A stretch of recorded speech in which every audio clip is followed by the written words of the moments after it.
नागपूर महानगरपालिका निवडणुकीच्या पार्श्वभूमीवर शहरात कोम्बिंग ऑपरेशन अधिक तीव्र करण्यात आलं आहे. या दरम्यान बापूकुटीनगर परिसरात पोलिसांनी मोठी कारवाई केली आहे.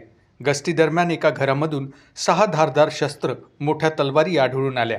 शस्त्रांबाबत विचारणी केली असता कोणतीही ठोस कारणे देण्यात आलेली नाहीत. वरिष्ठ पोलीस निरीक्षक बाबूराव राऊत यांनी दिलेल्या माहितीनुसार 2017मध्ये संबंधित व्यक्तीच्या भावाने ही शस्त्र घरात आणून ठेवली होती. त्या काळात त्यांच्यावर गुन्हा दाखल होता आणि तो सध्या पोलिसांच्या ताब्यात आहे. ही कारवाई पोलिसांच्या विशेष पथकाच्या माध्यमातून करण्यात आली असून शस्त्र जप्त करण्यात आली आहेत.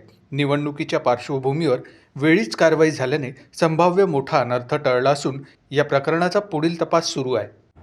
बघा, महानगरपालिका निवडणुका बरेच दिवसांनी होत असल्याने माननीय पोलीस आयुक्त डॉक्टर श्री रवींद्र सिंगल साहेब, तसेच जॉईंट सी पी साहेब रिजन आणि डी सी साहेब ए सी साहेब स्वतः कोम्बिंगमध्ये होते. या अनुषंगाने गुन्हेगाराचा क्षेत्र जास्त असल्यामुळे, स्लम एरिया असल्यामुळे माननीय वरिष्ठांच्या आदेशाने आम्ही दर 1 दिवस आड कोम्बिंग राबवतो.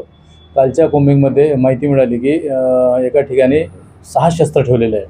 त्या अनुषंगाने 2 पंचासमक्ष ते जाऊन आपल्या घरजडती घेतली असता त्या ठिकाणी 6 मोठी तलवारी मिळून आलेली आहे.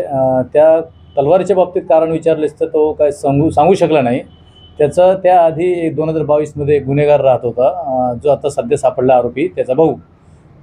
त्याचं म्हणणं आहे की त्यांनी तिथं ठेवलेलं आहे. परंतु याचं ठेवल्यामुळे जर समजा एखादा व्यक्ती ठेवलं, त्याच्यानंतर जर त्यांनी पोलिसांना खबर द्यायला पाहिजे की चुकीच्या पद्धतीने साठा का करून ठेवला, म्हणजे एखादा घातपाताची शक्यता नक्कीच नाकारता येत नव्हतं. त्याच्यामुळे त्याच्यावर आम्ही गुन्हा दाखल करून मान्य न्यायालयात पाठवत आहे.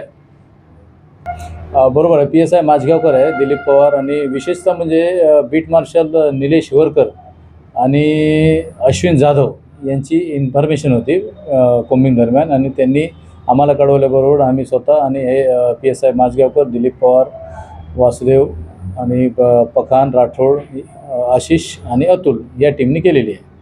बरोबर आहे, बापूकुटीनगर इथून 200 मीटर अंतरावर आहे. त्या ठिकाणी कमलेश राजन तांबे त्याला ताब्यात घेऊन त्याच्याकडून जप्ती करण्यात आलेली आहे. त्याच्या अगोदर त्याचा एक औलंगा नावाचा त्याचा भाऊ होता, 2022मध्ये मरण पावला होता.